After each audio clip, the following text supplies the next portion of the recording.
Well, thanks for joining us, guys. No problem. Thanks for inviting us. That's all right. I saw you at Kendall Calling Yes. last year. That's how I'd heard of you. Mhm. You know, the Now, name travels. The thing is, what had people said about us in the first instance? That you were funny. Oh, well, that's good. That's good. The Yeah, comedy good is the start. first thing that comes through. Because people are normally divided into two camps: people who really, really like us, and people who really, really don't like us. And that's fine. I think people who don't like you, they don't like fun. Not everybody. Well, you'd be surprised the amount of people there are in that respect. But the thing is, there are some people who seem to get quite offended by the thought that music should be fun. You know, there are God. the hardcore of people who think that music should be very, very serious and very, very, Have a point to solemn. make. Yes, and music. There's room for everything. There is. So how would you describe the Hotpots to someone who never heard of you, didn't know if we were going to listen to it and said, what's this going to be like? Life-affirming songs about the 21st century experience. That's one way of describing it. The old tagline was 21st century folk for 21st century folk, wasn't Yeah. it? No, obviously, we've progressed from the music of the folk genre into other musical areas. How many of you is there altogether?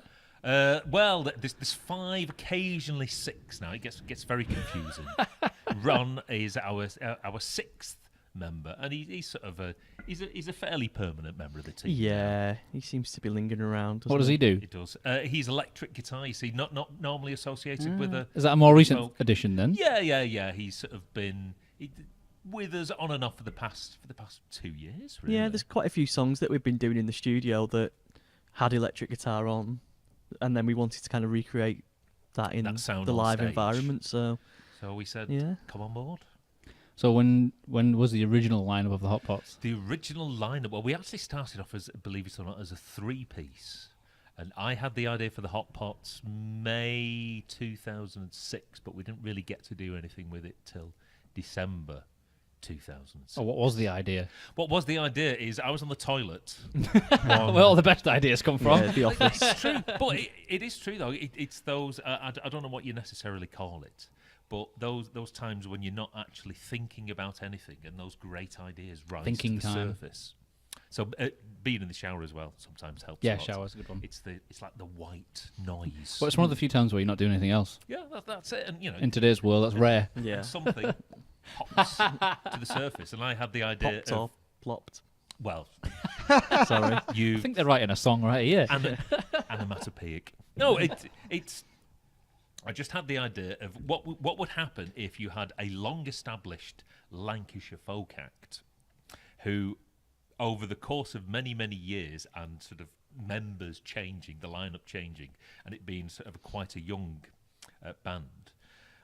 What would they necessarily be singing about? Because the thing about folk music is that it's basically oral history. If you think about the hundreds of years of folk music, when people couldn't necessarily read or write, in order to pass down the stories of generations gone by and what was actually happening to people in those ye old and bygone times, people used to write songs about it. So if there was some sort of mining disaster people would commemorate that. Yeah.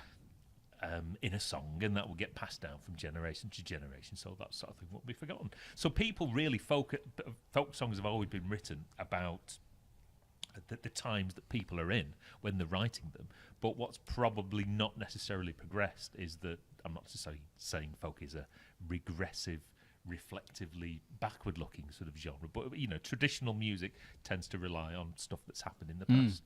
And really, what would a folk band of today should be writing about the things that we experience in our everyday world, which might be webcams and podcasts and that sort of, and so that's Chippy sort Tea. of, and Chippy Tea, and so it expanded from that initial idea, and one of the first songs we did was I Met a Girl on MySpace, which was taking the traditional folk sort of thigh slapping, romanticising a young girl, but bringing it bang up to date. And from that we sort of talked and did songs about the experience of life in the north and the northwest of England. And year after year, it's all just expanded and grown from that one little... I was going to say that one little kernel, but I'm not talking about going to the toilet again. But yeah, 2006, 2007, MySpace, bang on trend. But looking back now, it's a piece of history almost. It is. It's It still is. out there, but Nostalgia. It's funny because was it the year... Not last year, the year before, we did our 10th anniversary tour. Yeah, so I was going to talk about that. Singing yeah. about all the... So was that 2007? That's 10 years. Yeah, so in 2017 on the winter tour, we did the very lazy thing of playing our first album in full. It's got to be done. It has got to be done. But it was amazing just to think within just a short space of 10 years how technology has moved on so quickly. Well, you started when Facebook really started. Yeah, strangely enough, it was one of our fans who actually started our Facebook page because he said, "There's this new thing called Facebook for you. I've created your page and here's the login." And I was going, "Thanks for that. I don't think that'll catch on." We've got MySpace. It'll be all right. MySpace is going to come back. Friends reunited. Never, Yeah, as well. It's an outsider. They shot themselves in the foot when they started to charge. Yeah. Because that's when Facebook was just coming in and that was free and it was just so much more easy to connect and share and it was just gone. So you never know where technology is going to go. So how many albums have you had in 12 years? Is it 10? Is it 11? I forget now. You do that many, you tend to lose track. And it's funny because our keyboard player, Billy, was saying that he used to read interviews from people such as the Beatles, when they were asked questions about songs on their album, and they were saying they couldn't even remember which album they were on, and he always thought, how can you possibly, how can you be so slack? But when you've done that many albums and that many songs, dare I say, Kenny, they occasionally just all blur into one. Yeah, a little bit. I mean, it was pretty much one a year on average, wasn't it? And it slowed down a little bit now because people. Albums are in themselves a bit of a piece of history, aren't they? It's more singles and bite-sized these days, bits of consumption, or EPs, isn't it? even. Who buys music? There's not as much of a rush, maybe, to make as much new music as there used to be, because people are entertained not just by music these days, but by videos and by podcasts. And, I think and more albums are probably sold at gigs than anywhere else these days. Pretty much. That's what we ever used to do. Well, albums now are almost like a souvenir of the night. Yeah. And there's nothing wrong with that. But we've shifted from music to content. Well, yeah, and you've started your own podcast. Yeah, we've been doing that off and on for. I looked it up since 2012. There you go. That's more than us. Yes.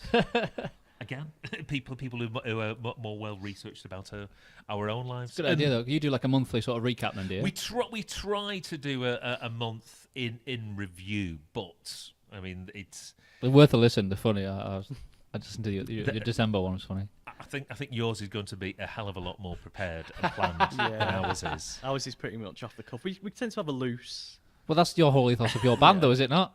Yes. Well, you mentioned the phrase "loose" again there, Kenny. Yeah. We're back to being on the toilet. Yeah. Sorry, no. We should clean it up a bit. We have a kind of guideline, though, don't we? Yeah, what we want to talk about. It doesn't always. It depends, like stick what have to you done that that month, sort of thing. Is a good place to start, isn't it? And how many beers we've had before we start recording. Yeah, we're not. It's not the most professional of. Where do you normally record it at? It's normally in bedrooms of Premier Inns, either late at night. That's the best or place. early in the morning. There has been a couple of times though where we've been a bit tired and had one too many beers, and we've just rambled on for about an hour and gone. Yeah, let's scrap that and do it again sometime. We're not going to be using that. Yeah, there has been occasions when we've as I say, gone on for about 60 minutes, and then at the end of it, gone. We can't use any of it. Is that like when you get to the hotel after a gig and you're all hammered or tired or both? A bit of both. Tired and emotional, he said in air quotes. No, they're good though. It's a good idea. Well, when I started this, when my band went on hiatus now, but just to do something different. Yeah. Like I've said on here before, like whatever band you're in, there's other bands doing the same thing. So what can you do to be a little bit different and a different way to connect to your fans? I think as well. It is. This podcast is really popular now. It's quality time with the listener. Well, it's the content they wouldn't normally get. Yeah. Like 5 years ago, no one was doing them. And we're all. This is it. We're all as as musicpreneurs, as some people would possibly say. We're all publishers now. That's it. Public, and you own your own content and all that sort of stuff, which is important. It's the way forward. But it is a good way. I mean, do you get much interaction from your fans via the podcast? Yeah, we get. Or do you get anyone at your gigs who has mentioned the podcast? No. I mean, we do tend to, ask for questions, things like that, don't we? Yeah. To get people involved, and that's about the extent of it with the podcast, really, isn't it? We do get some feedback, and when we post them out on Twitter and whatnot, we do get people commenting on it, but probably less so at gigs. I think the most we've had is about 2,000 plays for each edition. So that's all good. right. That's pretty good. Yeah, and like you say, during these downtimes, because we're not due to start gigging until the beginning of March, it gives people something to. Well, that's it. Let them know what you're up to. Now, but the thing is, your setup is a lot more professional than ours. We just have a handheld audio recorder, which is normally next to a can of beer and a packet of crisps. Still good content though, whichever way you record it. That's it. Like you always say, isn't it? Content is king. Content is true. Is king. It's absolutely true. There's many ways you can do it, but have you noticed have you any idea what that is? Is that an anagram of the Lancashire Hotpots? Yes, it is. Yay! I'll go along Anal with that. stretch hoop shite. Whatever you guys do in this part of the world, that's fine by us. That's fine by us. See, that'd be something you'd have to bleep out and go back and edit. And Oh, you don't? You'll keep yours clean, do you? Yes, it's a family show. We don't. You can say whatever you want. Tits. Oh, we went in there hard. On there. But when did you first play Kendall Calling? 2010, and we were in the small. What was then the Croissant Neuf? No, that was it. Glastonbury. Was it Calling Out? No. What was the? It was a solar powered stage. Yeah, it was. Oh yeah, it's changed a bit since then. hasn't it? Yeah, it was like a 400 capacity tent, and I remember when we got booked trying to YouTube what goes on in this particular tent, and the guy who'd headlined the year before was a chap. Don't know.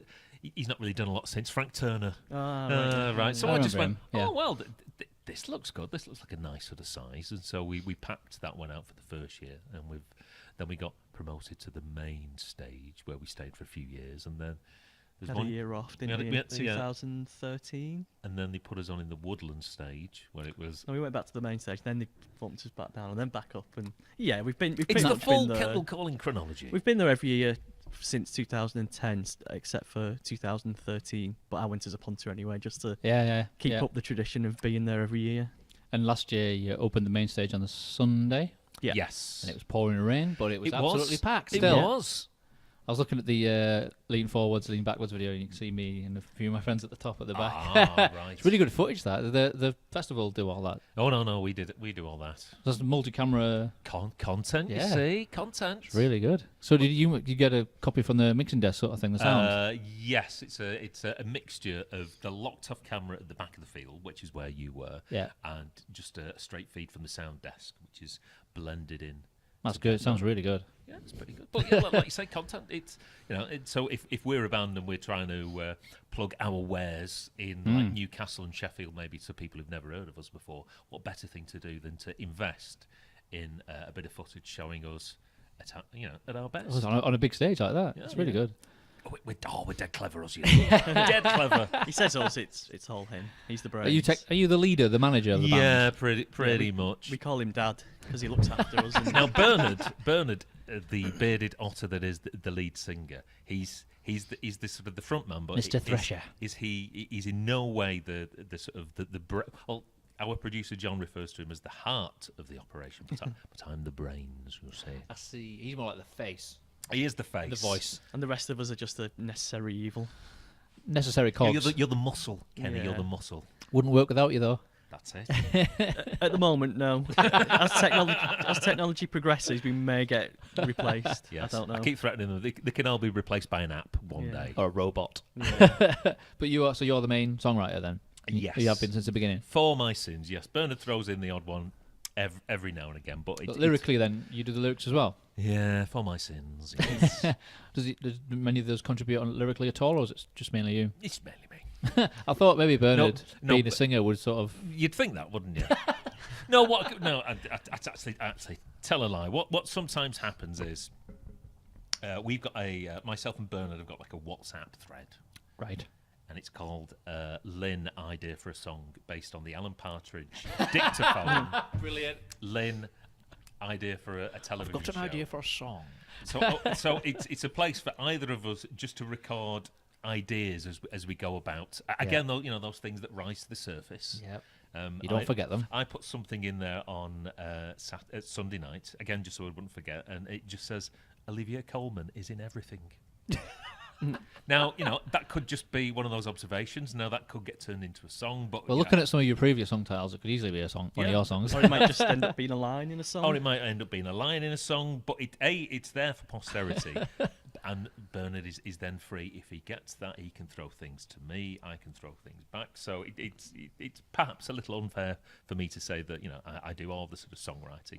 We majority. We do bounce ideas backwards and forwards, and sometimes it's only somebody like Bernard suggesting something and say, "Oh, what about this?" that enable me to go, "Oh no, it must be like this. It must yeah." So I almost Well, that'll plant the seed in your head, Yeah, won't it? And then that'll kind of sit simmering Yeah. until Get you thinking. one day it might be in a month, it might be in 2 years, but one day you'll come and say, "I've got this song," and you'll go, "Oh yeah, I can remember someone mentioning the kind of concept of that," and then it just kind of sits in Dickie's head, just maturing. So there's a song on the new album called "I'll Drive There, You Drive Back," which is a song I've been meaning to write for years. And actually, Bernard volunteered and pretty much wrote the song. But it wasn't until he did that, and I just went, no, the song doesn't actually go like that. It was him getting it wrong, which inspired me to get it right. How odd is that? There you go. It just works. Teamwork. So where are you all based geographically in the country? Me and Kenny, we're in St Helens. Yeah. Bob is in Southport. Oh, Ron's in St Helens as well. Yeah. Billy is in Liverpool, and Bernard is in Coventry. So how do you go about rehearsing? Yeah. Rehearsing? Yeah. All right. You get by, don't you? Yeah. Each gig is a rehearsal for the next one. Yeah. Well, that's the thing. We do have one or two during the year, but what we mainly do is before we start a kind of tour. We'll get together. If not all of us, at least the four of us who are relatively local, and at least go through the music, and hope that Bernard's at home. Doing the same. Doing the same and learning the words. He's not. He's got a book. Remembering the words. He doesn't. He's got a book that he uses. He puts it on a music stand for the gigs. He's only semi-professional. Yeah, and then if we can, we try and get one. Usually the morning of the first gig, where we're all actually in the same room, and then we just kind of get into the swing of it, don't we? When you've been playing the same songs week in, week out for 10 years, you sort of know them anyway. Yeah. Just maybe if you're doing a new album, new songs, and you maybe want Yeah. For the most part, I mean, I would probably say that if you come to a Lancashire Hotpots gig year on year, because we tend to return to a lot of the same sort of venues, about 2/3 of it probably won't change simply because they're all rock solid songs and have to be almost like it's a curse as much as a blessing as it is writing all these great songs, because we've got all these classics that people definitely want to hear. Yeah, I'll be annoyed if you didn't play Chippy Tea. Well, yeah, I think Or most has people there been Man Been Man? If you didn't play that, I'd walk out. That's riding high in the. Do you know what your most popular song is? Probably. Well, on YouTube, it's emo. He's turned emo. That's had coming up to 700,000 views now. Wow. So that's pretty good. I think probably Chippy Tea for everything else. But on our Hot 5 on Spotify, I think Bin Man's number 4. So there's no way we couldn't play that at the minute. So yeah, you'll get 2/3 of the same sort of regulars, but then and maybe a third. Again, if you come to see us at the same venue from one year to the next, 1/3 will be stuff that you won't have heard from the year before. How do you normally record? We've got a we visit a recording studio in Wigan. We've got a producer, John, who we're quite sort of close with, and we have one of the. It's a cliche to say we have a musical shorthand with. He sort of knows. He knows. He knows what we're up to and what we're doing. You've always used him then. We recorded the first album in my spare bedroom. Just because I think most of the first albums recorded in a spare version. Well, the thing is, at the time, we had absolutely no idea that this was going to be something that we'd go out and do live, because it was just a gag, really. Yeah. That we just, here's a gag that we can do. We recorded it, we give it to our friend who was on Radio City, a radio station in Liverpool at the time, and we put it on MySpace. And from a gag that we just did for the sake of being a gag because it was funny, then we did one gig at a place called the Rendezvous in St Helens that sold out on the door within 10 minutes. Nice. And it's like, oh, well, if we've done one gig, maybe we can do another gig, and it's all just snowballed. Yeah, there were people turning up from, like, there was a girl from Wolverhampton, wasn't there? And there was. I got in. I was in another band at the time. I wasn't in this band. And the guys I was in a band with lent them the PA, and the guitarist dropped the PA off, went, I'll see you later, lads. Didn't get back in time before it sold out, and then couldn't get in. Showbiz. So he gets, my PA's in there. He's like, everybody. Yeah, PA's in there. Sorry, mate. No, I can't get in. Health and safety, fire regulations. So did you just keep the PA then? I think he came back for it, but yeah, he was. Had to sit outside and wait. He was quite annoyed. Poor lad. So yeah, we just record in Wigan. So there's no major plans to do anything. Maybe until actually, that said, probably by the end of this year. Because what happens is you do an albums with the songs, and you are very emotionally spent.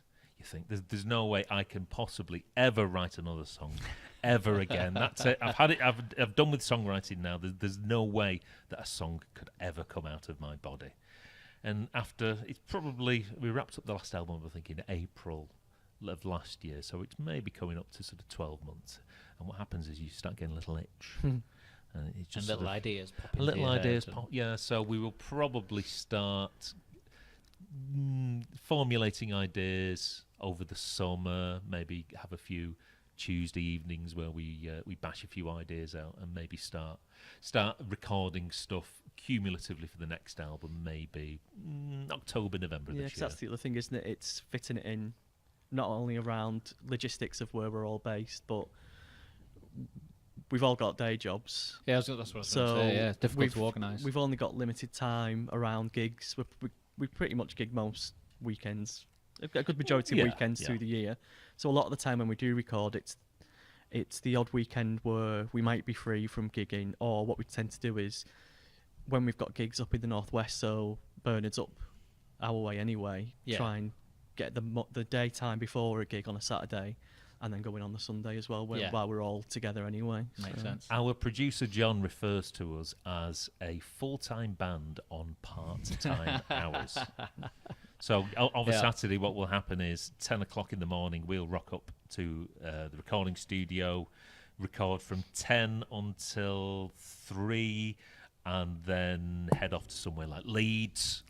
For a gig, and then do a gig, and then pack down, and then drive back, and then maybe get in the studio again of a Sunday. So everything we do just has to be fitted into our existing sort of commitments. So is it difficult to organise everyone, like if you've got like 5 or 6 gigs in a short space of time, everyone's got to get time off work, and we generally tend to... Yeah, it's mostly Saturdays that we tend to gig. We've got the odd Fridays here and there. We don't really do much through the week. That keeps us busy enough. Yeah, it's just stuff like this. Like, because Bob was going to come tonight. He had intended to come, our bassist Bob, but childcare problems. There you go. It's just life, innit? Rock and roll. You can't do everything. Can't do everything. So yeah, we tend to know, being 10 years in, that's like Saturdays from October to December, they're pretty much ring fenced for. It's like we've done this enough now. It's like we're gigging somewhere on the country, so we know to keep those sort of Saturdays free. It's just all those extracurricular activities. Like we've had stuff of offers of like TV shows in the past, and it's like, can you get to the studios Thursday morning? 11 o'clock? It's just like, and this is on like a Tuesday or something, and like. Especially not short. The shorter the notice, the less chance you've got of doing it, haven't you?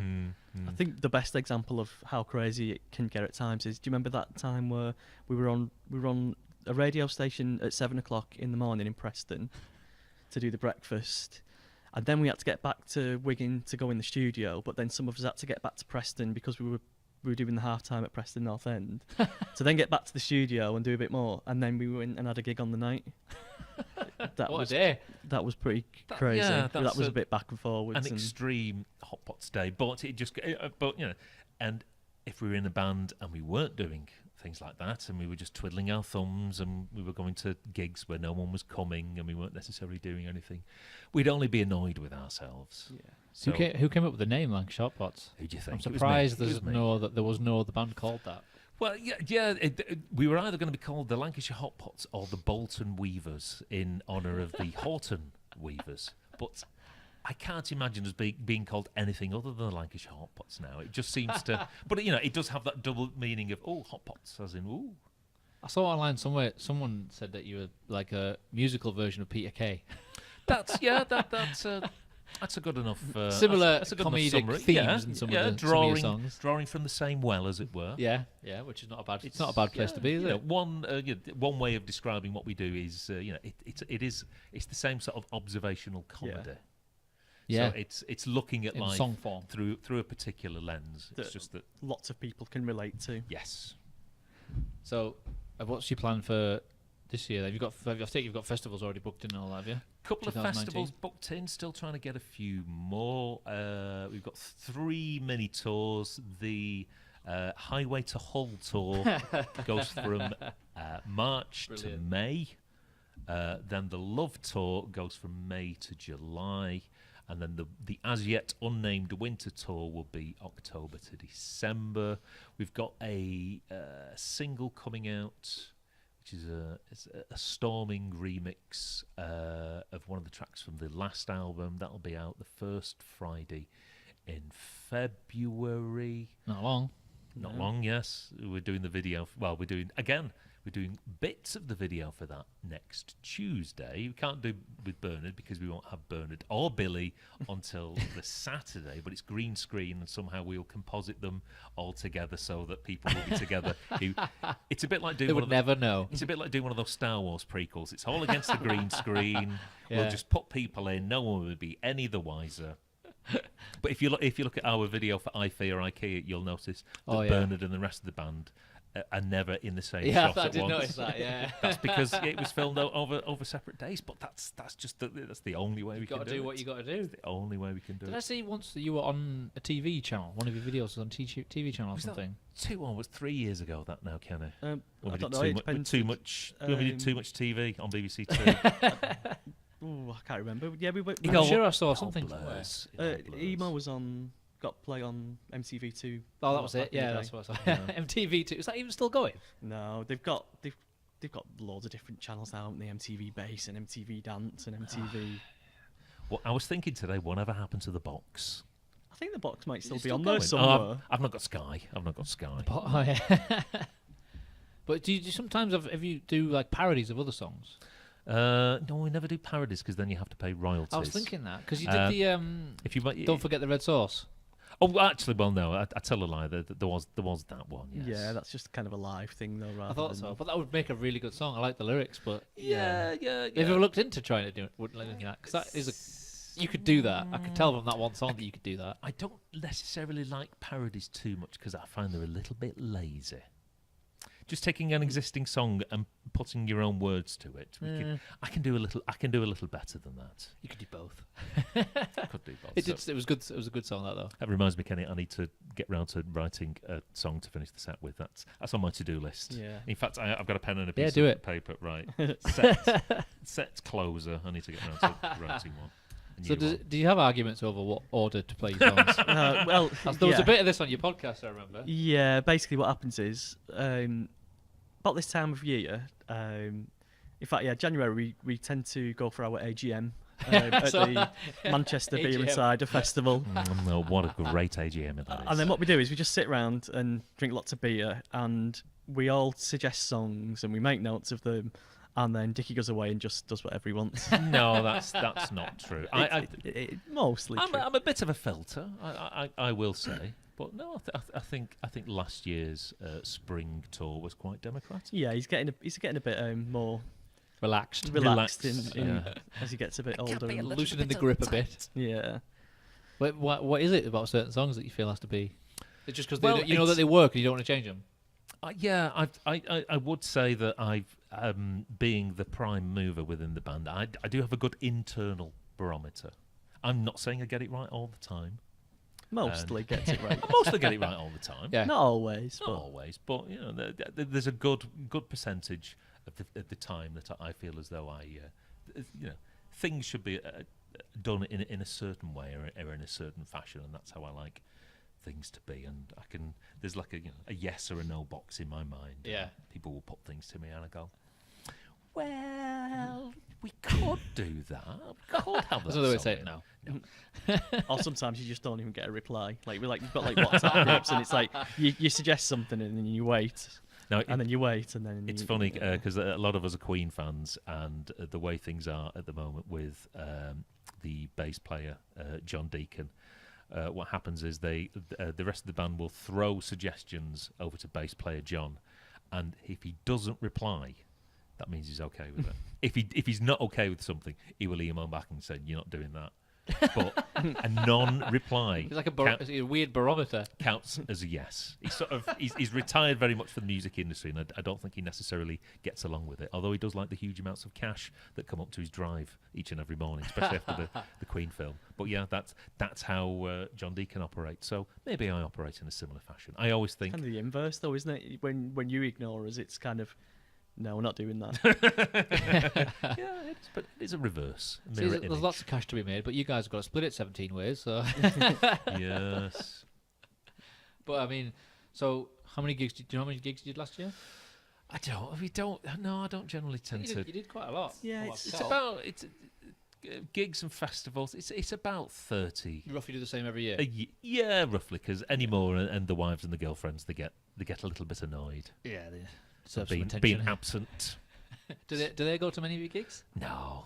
only when it's of interest. Like Yes. sometimes they'll come to Kendal Calling, or if we play at Glastonbury, they'll suddenly be interested in the band again. They come to the occasional gig when we're playing near home. So, Bernard's wife might come when we're playing in Birmingham. Our wives might come when we're playing in St Helens. Other than that, they've heard us before. They've seen it all before. It's nothing new to them. I was going to say, do you know what Kendall Calling? Do you know about Nana Robinson, No. the Nana of the organisers? Yeah. Yeah. No. Apparently, she's a big Hotpots fan. She is. She gets Ah. brought in just for Yeah. the performance There you go. side stage. I think we were supposed to meet her one year, but that was probably the year it was very muddy. I think somebody messaged us prior to the. She's like the Kendall festival. Calling royalty. Yeah. So have you got obviously you have good banter with the crowd quite often in your gigs. Yeah, again, that's Bernard. Yeah, God bless him. Yeah. That's his definite This is skill. Yes. Is there any funny moments that stand out from your 10 years? Or have you pretty- had any calamities on stage or things that have gone wrong? that Yeah, have made all a the story? time. Oh, But yeah. you get away with it in a comedy band. Well, It's almost part That's what I of was the going to show. say. It's like less pressure because obviously you're not taking everything so seriously. In some respects, the more ramshackle it is, the funnier it is. So when you were saying before about rehearsing doesn't make the band funnier. That's true. You lose your spontaneity, I suppose, and all Yeah. that. So it's easier to play stuff because like when you do the start of a tour, you're all a little bit rusty by the time when you get like 5 or 6 gigs in. It's really it's really good and it's really smooth. But it won't Depending on how much be- Bob's had to drink. If he's not driving, Bob will be on the Jim Beam, Yeah. and his performance might be a little bit erratic, but we'll let him off. He's having fun. That's the main thing. Does your accent and some of your northern words translate down south as much? What you tend to find is that when we gig down south, a lot of our audience are northern expats. Right. So Got ya. if we play London, there'll only be a few. All right, cool, blimey geezers in the audience. You should write a song like that. But it's funny because I didn't necessarily know this, and it only came to I only became aware of it maybe a couple of years back. Is that for the people down south, when we do like a show in London, and let's, for the sake of argument, say it's 50% Northerners, 50% Southerners. The Northerners are there in the audience, and they're looking up at stage, and they're going, I like these people because they're exactly like me. The Southerners are going, I like these people, and they're nothing like me. So everybody likes us, but they approach us and they look at us from sort of an entirely different sort of viewpoint. But the end result is still the same. So Bernard he's developed like almost a stand-up routine. I guess It's just his natural personality, isn't it? I was just going to Did say come that, across really. that way. To be honest, the good thing for the rest of us is we never know what's going to come out of his mouth. Like we say, it's not scripted or rehearsed. It's just basically, there you go, Bernard, off you go, and he opens his mouth and stuff comes out, and most of the time it's funny, and it's as funny for us as it is for the audience because we don't know it's coming. Yeah, pretty much. So you will, good whatever, whether it's a festival or a show, you will at some point see us cracking up. There we go. Let's pronounce that right. Cracking up just what he's saying, because he is the most spontaneous person, and he's emceed various bits and pieces in and around our sort of hometown, and doesn't have a script or anything, and he's as fearless as anything. He will just take a microphone, walk on stage, and he's one of those people with an inbuilt ability to communicate and to talk to people, and more, and to make them laugh, and what a skill. Sometimes you've got to channel him though, because he can peak too soon. Sometimes he gets a bit giddy before the gigs, and you'll hear Dickie say to him, "Oh, don't peak too soon," because he wanting to save it up for on stage. Pace yourself. Yeah. We'll be backstage eating our tea and having a few backstage beers, and he'll be a little bit too giddy. And it's like, save some of that energy for on stage.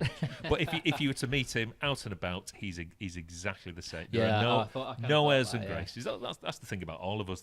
It isn't necessarily an act. We are the same sorts of people that you see on stage as off stage. It comes across because you guys are really good on your social media. I think you're always active and putting video content. Like again, YouTube, mostly Facebook. Dickie. Hello, it's me again. Content. You kind of need that though. Yeah, that's it. It's what people want. It's referred to in the marketing trade as recurring content. Yeah, I mean, things like your podcast, you can just keep going because obviously you do stuff every month, and you just get together and you can tell a lot of it's off the cuff, and you riff also with a balance of reflecting on what you've done.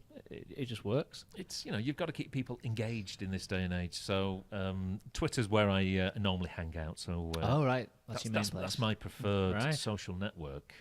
And Facebook gets ever harder to reach an organic audience without money, without paid traffic. Yes, so we do what we can, live stream when we can. I might do a bit of a live stream this week just to talk to people.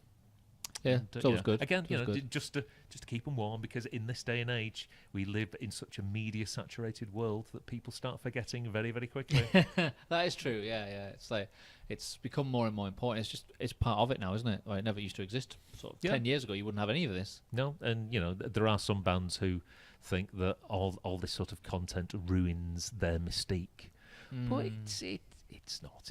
It's helping people at home, dare I say, to use that particular terminology, to get a handle on who you are. If you are in a band, that what people want with you is they want to understand who you are as people, or if you're a solo artist, who you are as a person, and all your social media content. Yeah, I think the fans would rather that. They'd rather know who you are and what you're up to, and have a laugh, rather than just like being this mysterious kind of. It wouldn't work for your kind of band. I don't think. No. And that's and in lots of ways there is a closeness between our audience and ourselves. So if it's both online and at the show. So if you come and see us at any venue after the show, you can come and meet us by the merch store, so you can get an autograph, have a photo. And again, if anybody wants to chat on an inbox, or if you post any sort of comment on our social media, you'll generally get a reply from me. So it's all about communication and trying to bring the artist and the fan ever closer. Speaking of the merchandise, you're wearing some now. Lancashire I am, Hotpots yeah. hoodie. It's rather nice. Most of my wardrobe's just t-shirts and jumpers that I just steal off the merchandise store. It does get that way. Do you do well on merch then? Is that? Yeah. That's that in terms of talking about making money from music. Probably about 70% of what we make comes from the live shows and from merchandise. So but that's the way it's got to be these days, isn't it? Yeah, and there's nothing wrong with that. Obviously, some bands take it to a ludicrous extent in terms of the cost of ticket prices, but we try and keep everything. True. Try and keep merchandise. Some gigs it's like 20-30 quid just for a t-shirt, isn't it? Yeah. So we try and keep everything as keenly priced as possible, and so again, some bands would charge for a meet and greet, but it's all included. Yeah, a lot of the bigger artists do that these days. It's all included in the cost of a ticket price with the Lancashire Hotpots. But so, what's the average ticket to see you guys? Would you say? Standing, it's £14 plus booking fee at our spring shows. Theatre shows are a bit more expensive simply because it's a more expensive venue for us to hire. And I think it's £16 for adults and £14 concession, which, let's face it, in this day and age, is an absolute steal. Of course it is. And what's the average length of one of your shows? 2 hours, isn't it? At least 2 hours. For the theatre shows, it's about 2 hours. 2 hours 10, 2 hours 15. Yeah, I bet it just flies by. Yeah, and then at the non-theatre shows, we've got support acts as well for half an hour. So, yeah, it's value for money. Is there any bands that you could be compared to? You just do similar things to what you do? There's other similar bands, but obviously there's nobody quite. No, obviously not. You're the only original. There's a couple of bands from Yorkshire who do similar sorts of things. There's Colonel Mustard and the Dijon Five. Yes, from Scotland as well. So yeah, but I think that we're the complete package, dare I say? Yeah, an evening with the Hotpots. That's all you need, isn't it? It is. So how have you gone about choosing certain people to support you so far then? Well, again, you try and get people who are musically similar, but what we've sort of ended up doing with our current support is we've made our own. All right. Just because if you can't necessarily find somebody who really fits the bill, why not just why not just become that band themselves? Yeah, I mean, back in the day there was a duo called the Re-Entrants who did ukulele covers. Right. Of a wide range of songs from Britney Spears to Guns N' Roses, Motorhead, stuff like that. Right. So, and that works for a while, but they decided to focus on more serious topics. Oh. So when you say you do it yourself, then what do you do? Several of us put on wigs and become a rather ramshackle band from the annals of Clubland. What do you call yourselves? It's Stupendous and Spladoosh. Oh right, because as you know, I almost came to see you in Carlisle. Yes, but we got snow. Weather. Yeah, it was just you for one night only. You get weather around here, don't you? We do. We certainly do. And Stupendous was one of the opening acts. Stupendous was on there. So if you come and see us on our spring or on our winter tours. Are you back up here then? I think we'll be playing Kendal Brewery Arts in December. Okay. That's about the closest we're going to get. Right. Okay. That's a good venue. It's very good. Yeah. Have you played Bootleggers before? No. That's where we used to play. It's it's a bit like. Have you played at the Brickyard in Carlisle? We played 2008. Right. Wow. It's a bit like that, but it's just like a smaller version. But the sound in there is really, really good. It's a really good venue, but it's just small. But the sound is perfect. So I recommend I can hook you up with that one. It's a really good venue. Where are some of your favourite venues to play?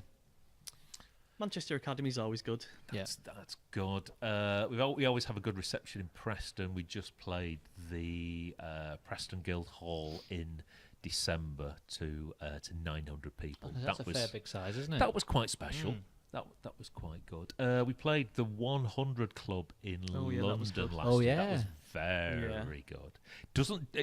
In terms of the decor, it's a little ramshackle. It is, isn't it? It's a little bit part of its charm. It's though, a little isn't bit it? dated, but like you say, I think that's why it's not changed much because nobody wants it to. and it's history. You do feel as though you are soaked in history, and because there aren't many venues left like in that in sort of location. No, there's the Borderline, which we played a couple of years back.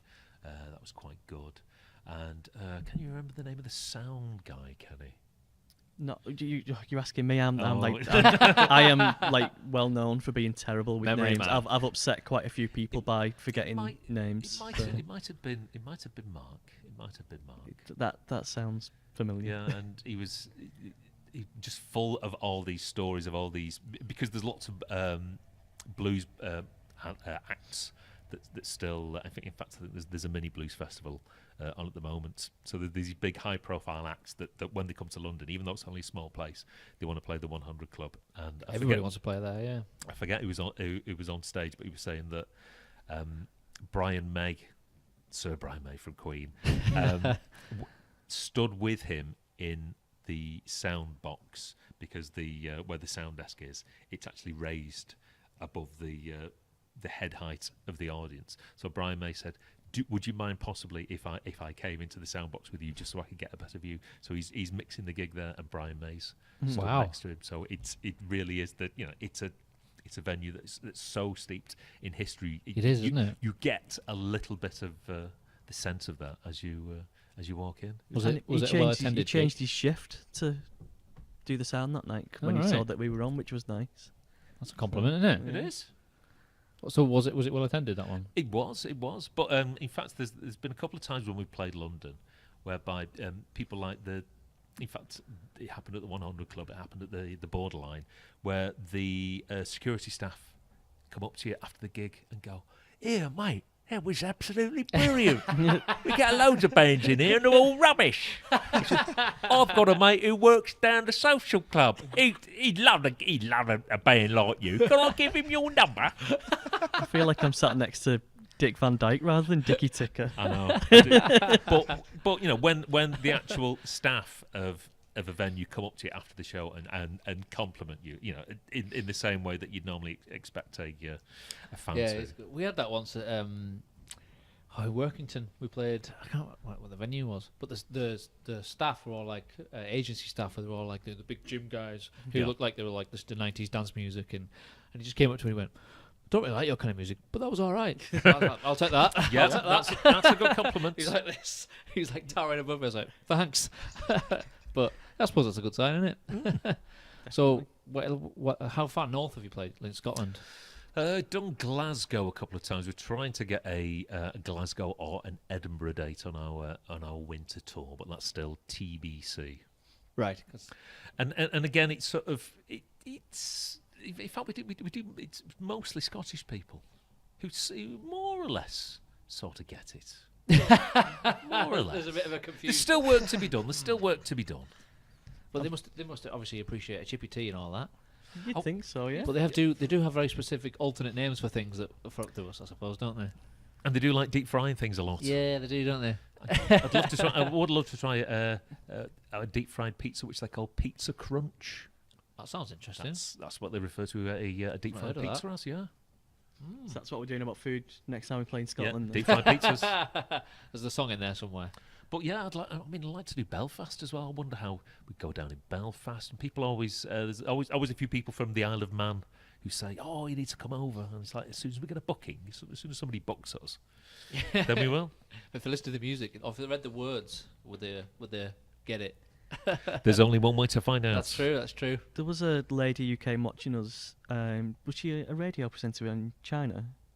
And she played the music, but didn't she translate some of the songs? We've had. Why would you do that? We've had English people who are teaching Chinese people English and sending videos. These guys should be your example. Yeah. And I won't. Yeah. But if people want to learn about dialects, then who are we to say that we're not the best people to use as an illustration? Or it could just get very confusing very quickly. I'd love to see what she wrote, the translation of your lyrics. Yeah, that would. Her interpretation of them. And mine boggles. It'd be interesting to listen to. Chow mein tea. Now, this could get very... let's move on to a different subject. We don't want to start doing the accents. You've already done that. You've already. You're quite good at your accents, I have to say. Well, you know, I try. I don't start. There's a woman from the post office. She loves my voice. Whenever I go in, she goes, "Oh, do the voice." What, you mean my normal voice? I go, "Car park at rear. Yeah, I suppose you could do one. Why not phone us to find out more? Special offers available now. Terms and conditions apply. See local press for details." I think you've got a second career there. Yeah, I've got the voice. Get right I'll up tell you close. what, he does a good Siri as well. Oh No, Siri normally has some few choice words in it. Now, what is he? I can't remember. I You've can't not done it remember for a what while. he Put him on the spot here. Yeah. Oh, I'm not a performing seal. Yeah, it's got to come naturally, hasn't it? So, do you go to many gigs yourself? We don't have time to. I was going to ask because, like, yeah, it's quite it's busy. It's kind of dropped off since joining the band because, like you say, we do that many gigs of our own. It's when you have got spare time, the last thing you want to do is kind of. I mean, we do get to gigs every now and again, but just not as much as we used to. What was the last gig that you got to, Kenny? Do you reckon? I'm trying. I think I went watching Vex Red with Bernard about 2 years ago in Birmingham. 2 years? Oh, God, blimey, that is a long time. And then before that, it was about a year before, we went watching Nine Inch Nails. Okay. I wouldn't mind going watching Bootleg Blondie with Clem Burke next month. Oh, yeah. Just to see Clem Burke again, but yeah. But you got many venues near where you are? Like? They're ever decreasing, but yes. yeah. We're in the middle of Liverpool and Manchester for the main ones. Yeah. Prodigy was the last one I saw. Oh, yeah, Prodigy. Yeah. Where was that at? The Echo Arena in Liverpool. Oh, sorry, no, it's the now M&S Bank Arena in Liverpool. Change all the time. They've rebadged it, you fool. Yeah, I didn't even know. To quote an Alan Partridge-ism. And how was that? That was absolutely immense, and it a little bit, I won't say repetitive, but the Prodigy do their thing. Yeah, and it's not bad repetitive. Yeah, and it's great. It's Prodigy and it's good. It's like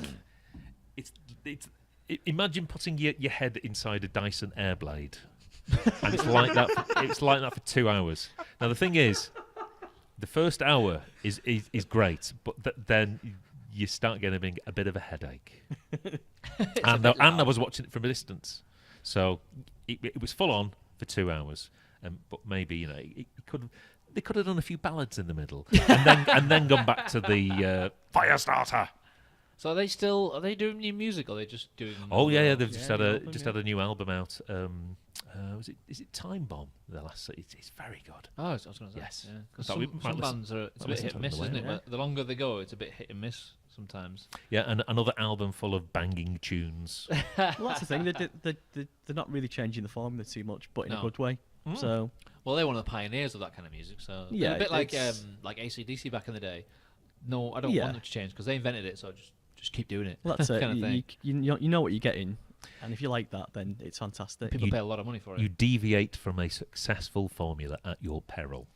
How much were the tickets for that? Well, for me, they were free because I got in for out. Because I see no people. You see. Yeah, there you go. Unbelievable! But for you bands didn't tell of me that that. level, the tickets these days. It was Geordie John. You see, he only had a certain amount of tickets. I'm afraid. Don't blame me. Blame Geordie John. Geordie John. When I get John. But the ticket prices at the top tier bands these days, it's a lot of money. It's a dear do. Mind you, they did have a London double-decker bus on stage, and all that costs money. Wow. See, we have bunting. That's about as much as our set dressing. Maybe they're just about as good as parking the band vehicles as we are. And they just is this where I'm going? And you dress up as bin men as well. Oh yeah. It's the highlight of the show. There's Bernard has several hat changes per gig. He's got the flat cap. He's got an IKEA snapback baseball cap. Yep. He's got the Bavarian hat. He's got the bin man hat. So that's including his normal hat. That's like a good fistful of hats. Yeah. So musically, what is your role in the band? Because online it just says incidental percussionist. Well, yeah. On stage, I shake a tambourine and a few sort of maracas and what have you. So I can't necessarily play. Oh, I play the mandolin. 3 chords on one song. That's about it. I don't want to overstretch myself, So how do you actually normally write the songs then? Do you play guitar and stuff or piano? No. No, I just say it goes like this, and I go. Melodies just come to your head, and you just sort of. Yeah, I sort of know what chords are in my head, and because obviously the other people in the band are consummate musicians. So you get your ideas out kind of through them. Yes, we've got a short. We've got a musical shorthand. I sort of, Yeah, you kind of either do stuff with Bernard or pop round Billy's, and Billy kind of tinkles away on the keyboard and will give me a couple of possible chord progressions, and I'll go, no, that's the one, where we want to go.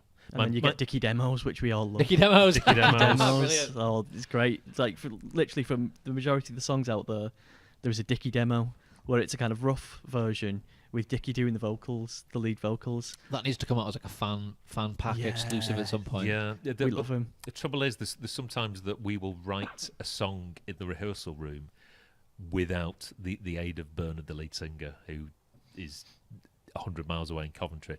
And then we will record the backing track because Bernard isn't here. And then, like on a Sunday, he'll pop up on the train, and then he'll try and sing it, and then we'll realise it's not in his key, and the music's already recorded.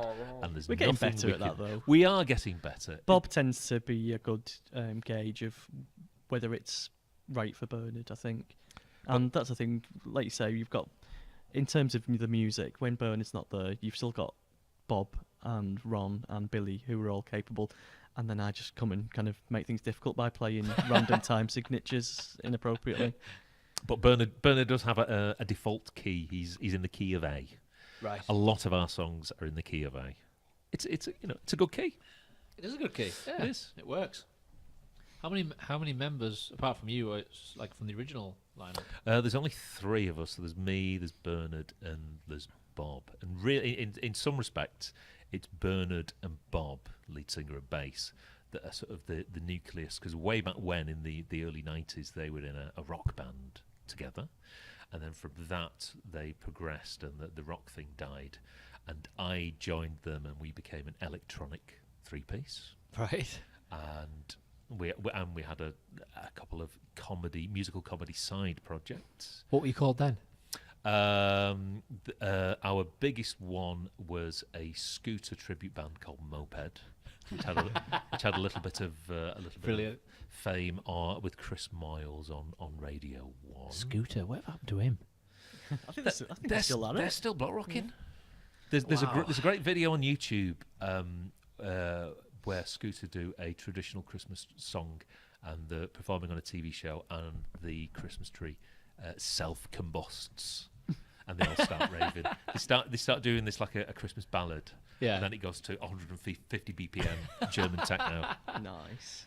So please feel free to search that one out, and so there came a time when we had the idea for the Hotpots.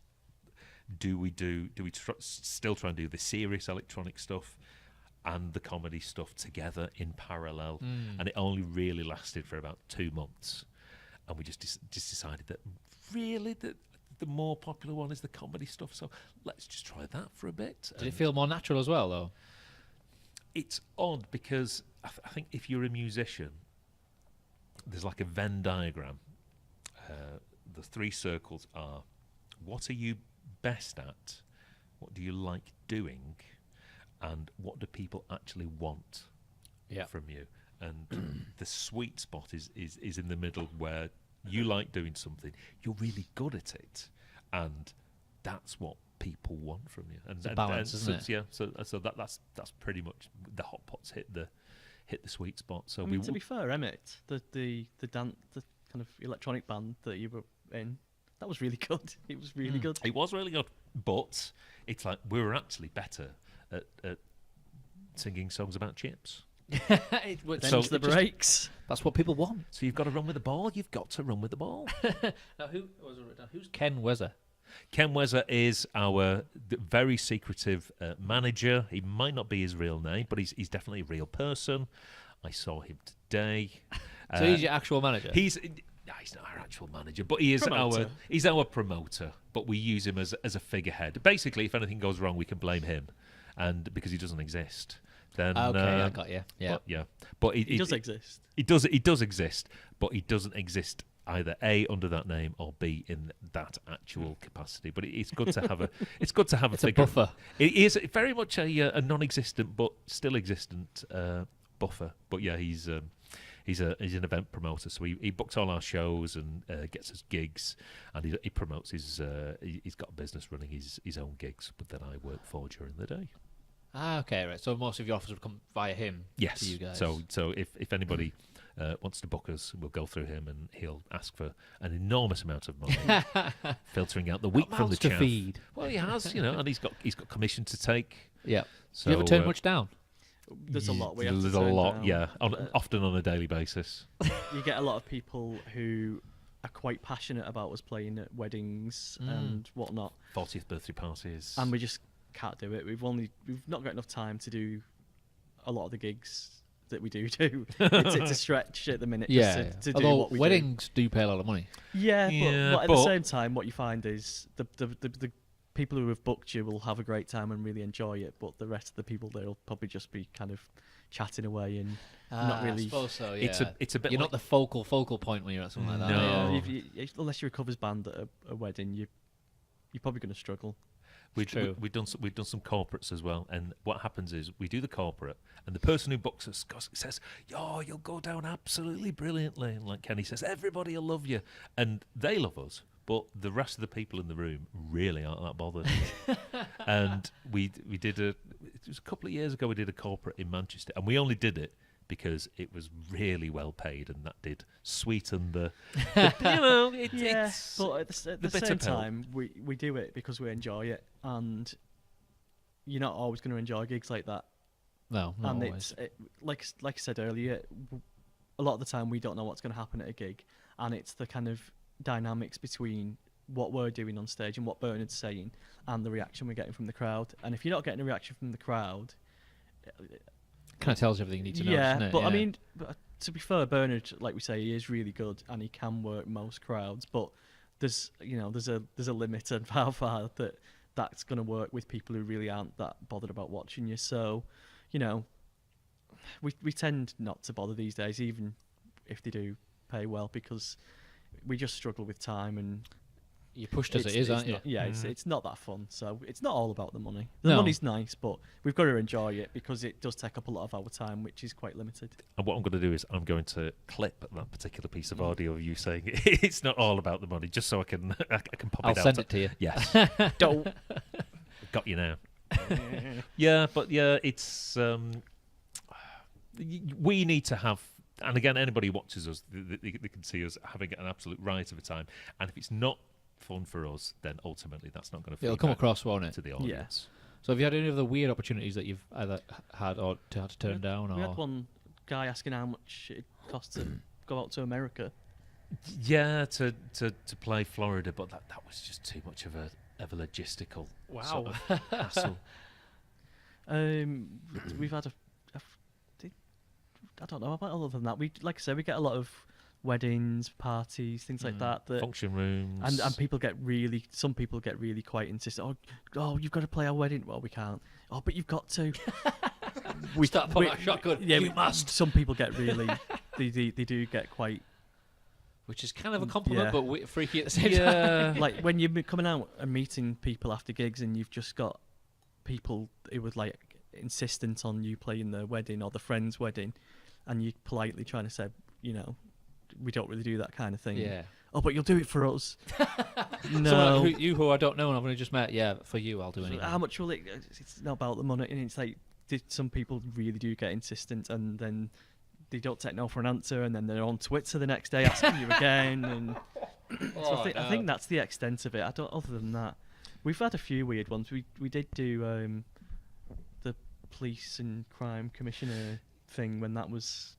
Yeah, when the government was installing the roles of all these police and crime commissioners across the country, we had to do. We didn't have to do a song. we were reimbursed for our time and effort, and we did a particular song to promote the campaign, and we did a song for we did a performance in which town centre was it? Was it Burnley? I think Could have been Burnley. Yeah, I think it was Burnley. Yeah, and yeah, that was odd doing a gig for the police, but Just wanted to add to we the got there in resume, the end. innit? I remember Bernard sellotaped the lyrics for the said Police and Crime Commissioner song to the back of his guitar case. And he was struggling to read it from afar, from the stage. I don't know. Other than that, there's probably been weird ones that we probably never even heard of. Yeah, and they've been filtered through Yeah. Ken Wezzer. Ken Wezzer, you see, he's a great filter. He will probably knock stuff back without us even having to be disturbed. So as a band, do you all have similar musical tastes or not? I think there's some, like, again, a Venn diagram. There's some overlap, but then there's some stuff that some people like and others won't. We tend to like a lot of stuff, though, don't we? Yeah. There's not much that we don't like. Like you put stuff on in the van when you're Yeah, traveling around. whoever's driving generally is in right. control Is that of kind the. of a take turn kind of thing? Yeah, well, Yeah. for those of us who drive, yeah. Yeah. What, some people don't drive. And to an extent that is quite inconvenient at times, Billy. Keyboard player. Oh well. But yeah, whoever's driving normally has control of the stereo and can put their tunes on. There's not much that we put on that others don't like. Yeah, generally there's a lot of 80s hits because we're all big fans of the 80s. Yeah. A lot of us like Queen, myself, Billy, and Bob, big Queen fans. Then there's like Orbital, Prodigy, Yeah, lots Underworld, of stuff like that. lots of old school sort of dance and electronic stuff. And Bird will throw some grime and some grime and some. What were those? The band that like sport. What's that sports track? Called? Sports. I can't remember what they called. Oh, it's really. Oh, I felt. Lonely Island. No, Is it not? No, I don't know. it's It's going to annoy me now. Yeah. It might be. I don't Is know. it rude to message somebody during the middle of a podcast I recording? don't know. I mean, like I say, I've terrible at names, but Do you know what the song name was called? sports. I don't. The hook of the chorus is it's a sports. It's very rocky. But yeah, he could find it if he... Bernard tends to like the more obscure sort of stuff. Yeah, he'll. I mean, to be honest, when we're not gigging, it's very sporadic that I hear from Bernard. I think it is for any of us these It days. just goes into his little shell. But literally, I won't hear from him for ages. Then all of a sudden, I'll just get he'll just bombard me with songs. You'll like this. You'll like this, and it's just like boom, boom, boom. He'll kind of Tommy gun songs at me. So yeah, Bernard is the one who kind of goes and roots stuff out. I'm gonna have to. I'll tell you what. He'll be in bed now. It's past his bedtime. Do it anyway. We can put it in the show notes afterwards if you get it. It's not Weird Al, is it? No. I just googled sports song and he was the top result. That's it. Yeah, it's in search terms. Just one word isn't really allowed to go on. It's not when it's sports anyway. Sports song. Sports Song. Yeah. It's good though. Check. Oh, he's typing. He's typing, right. He's not in bed. Hang on. He's not in bed at Can we 8:40 at night. He does go to bed extraordinarily early because He's up really early. gets up about 5. Okay. 5 in the Viagra morning. Boys. Viagra Boys. There we go. That might help. And then he's recommending something else to me. And it's Go on, what's, Does he know that you're doing this? No. He's oblivious to most things. What he does is he texts first thing on a Friday morning when we're gigging the Saturday after and just says, "Tell me where I need to be." He just shows up, does his thing, and yeah. goes He out. literally puts his headphones on, gets on a train, Gets off the train and then gets in the bus and he's just escorted. opens a can, and that's it. Oblivious. And this is who? What does he do in the band? Bernard. Oh, He's Bert. yeah. Right. Oh well. We just kind of direct him and put him on stage, and then he does his thing, and it's. So he's one who doesn't drive. He does drive Oh, he does. actually, but Right. because he's coming to and from Coventry a lot, we kind of let him off a bit That's fair because enough. he's doing a lot of travel anyway. He's got like 2 hours additional travel time over and above what we have. So we That do is fair enough. we do allow him that particular little buffer, and also he is quite funny and he is quite sort of integral to the band. And if he left us, yeah. we would be up slack alley. You'd Yeah, go down so a couple of stars on your banter level. Yes. Yeah, so it's mostly us two and Bob who tend to do a lot of the driving. Yeah. So then we on tend your last podcast that you did, was it quite late at night and you had to keep the noise down? yeah, it's a good night guarantee. You don't want to break that, or then you will No. come and do Duff you your over. kneecaps in. Yeah, we started recording at about 1:15 midnight. We're time poor. I think see. you did. You did well. We're a time Yeah. poor band. You try and keep it like about an hour. podcast. I think it was about. We finished at just about 1 o'clock. That's late enough to be recording a podcast, isn't it? So- I hope we don't go on to 1 o'clock tonight. No. Was it your idea then? You about the whole podcast thing?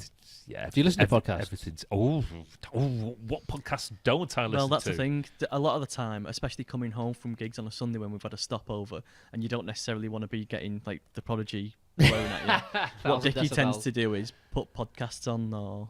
Right, should I tell you my favourite podcast? Go Here for we it. go. The Comedian's Comedian podcast, Right.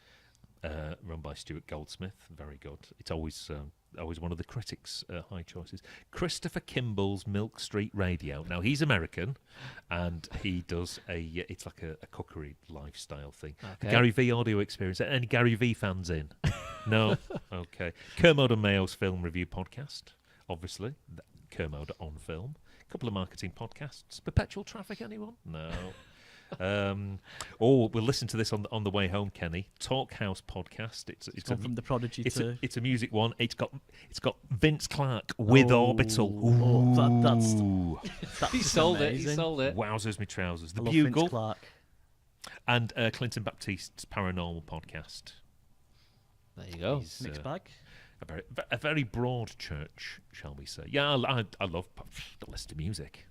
Who'd listen to music in this day and age? It's all I'm sort of rubbish. 50-50. It's all rubbish. But start more and more podcasts. Just there's so many out there now. And there's Yeah. podcasts about everything. Anything you're interested in, That's there's it. podcasts. We live in a world full of niches, and one of the reasons why people don't watch main normal television channels is that if you can't necessarily find a broadcast channel for content that interests you, I mean, I'm sure we all subscribe to various YouTube channels, and really, I'd be happy watching that. I don't need to. I think that's the way content will always go. Everything will just be on demand, and they'll just like how the series is now come out all in one go. So you can just watch it all because that's how people consume that these days. They don't want to have to That's wait it. a week for next. That still does happen, but I'd rather be able to just watch it all when I want. That's the way it's going, isn't it? Yep. Same with music. People just put like I think there's less emphasis on the album now. Like especially younger people just consume the odd Just song. get it They just bite want size, don't you, as it comes? Yeah, I'm not old though, so not young rather. I am quite old, so I do still respect the format. Oh, I do of too. the I do album too. and the journey that you can get taken on. I wish it wasn't going the way it's going, but you just kind of got to go with it. Yeah. Haven't you? You haven't Gotta really got a adapt. choice. You've got to adapt, especially in the music industry. You've just got to adapt to it, otherwise you won't be there. Yeah. It's like a lot of people resisted like iTunes and Spotify, a lot of the big artists, but Yeah, and it's the same now with like Netflix and Amazon with Prime the bigger and things artists, like that. I think AC/DC was one of them, but I think someone must have said to them, the next generation of listeners will only be on those formats. If you're not there, you're not going to get picked up by the next generation. Yeah. I think in terms of statistics, there's something that's come out recently that said that labels are now earning 75% of their income from streaming. So it's streaming's already won. It's a shame the artists aren't. Yeah. But eventually things will change. I think They And have to. They have to. Yeah. Because if there's no money in it for the artists, then you won't have as many artists because they just won't be able to do it. Swings and roundabouts though, because obviously when we first, even though we've been going sort of 10 years, I've been dabbling in various sort of musical enterprises for a lot of time prior to that, and there was a time when if you were running a particular website that we had to pay for you had to pay for your own bandwidth. And I remember one particular occasion we had this is going back to Moped, the Scooter tribute band, when we were having our stuff played by Chris Moyles on Radio 1. He managed to melt our website, and it cost us like £30 in bandwidth in one day. Wow. So going back a while. people always say, "Oh, YouTube doesn't pay you a lot of money." At least you don't pay for the privilege of hosting all that music and paying for the bandwidth.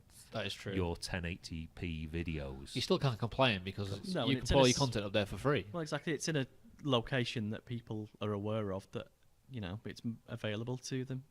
So And if it's good content, people will find it. yeah, I mean, like YouTube and Spotify, that's what people are using. So if you're not on there, then then not gonna you are find you are nowhere. Have you managed to get any of your songs on some of the playlists on Spotify? We haven't, but it's funny you should say that, our forthcoming track, which is it's sort of sort of a musical departure for us because it's a remix.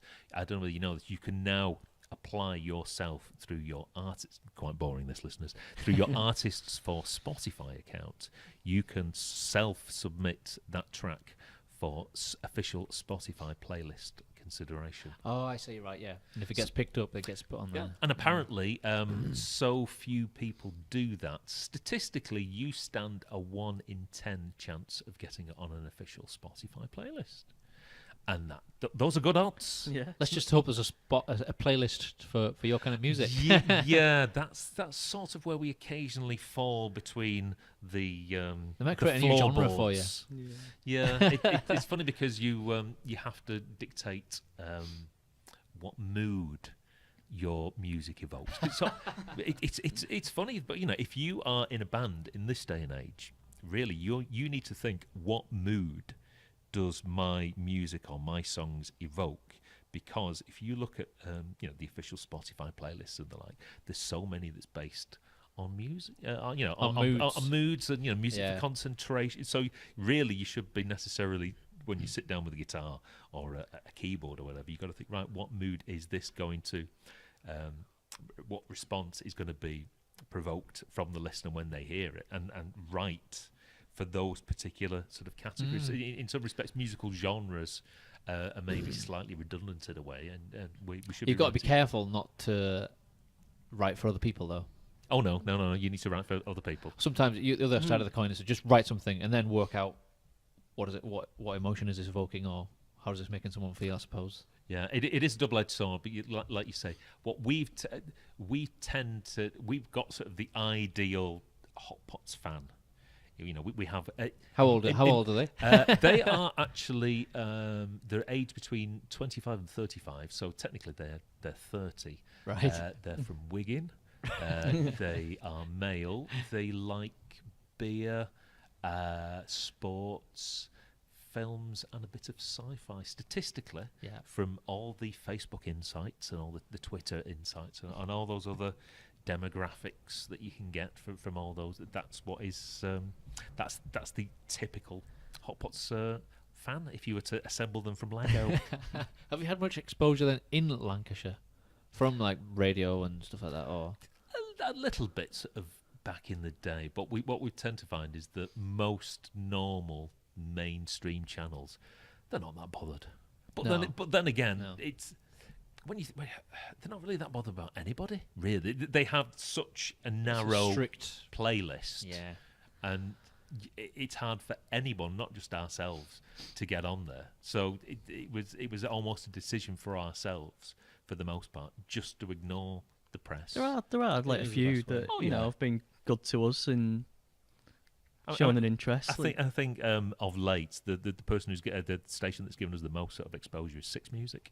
Yeah, because Chris Hawkins likes us, Sean Keaveney likes us, Steve Lamack, he likes us, and so Six Music is one of those stations whereby it sort of it obviously respects the integrity of music, dare I say, but it knows that we're casting. It's a bit of a nod and a wink to the Hotpots. Yeah, in fact, one time there's been a few times where Steve Lamack's been to our gigs, and he came watching us one year on his birthday and brought a load of friends in Sheffield. Yeah. He watched the football. Chelmsford is his team. Colchester, one of the Essexes. Yeah. And they were playing Sheffield, and on his birthday he had the footy match in the day, and he came to see us in Sheffield overnight. That's cool. Yeah, but any advice to bands out there is don't necessarily go hunting for press coverage and radio. You can do it all yourself these days. Well, you've spent 10 years pretty much carving out your own niche, haven't you? Yeah, building your own community. We are in a field of one.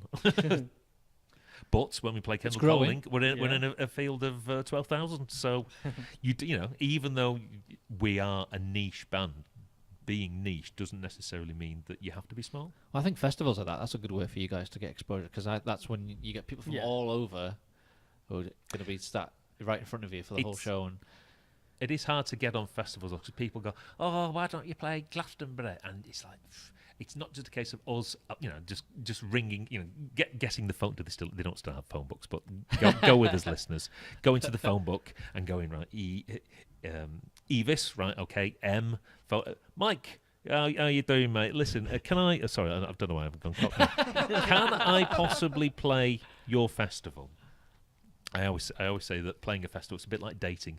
You have to wait to be asked. You put yourself out It's there. true, And yeah. So, yeah. I mean, doing the videos, like we touched on earlier, doing the video of Kendall calling is itself a good...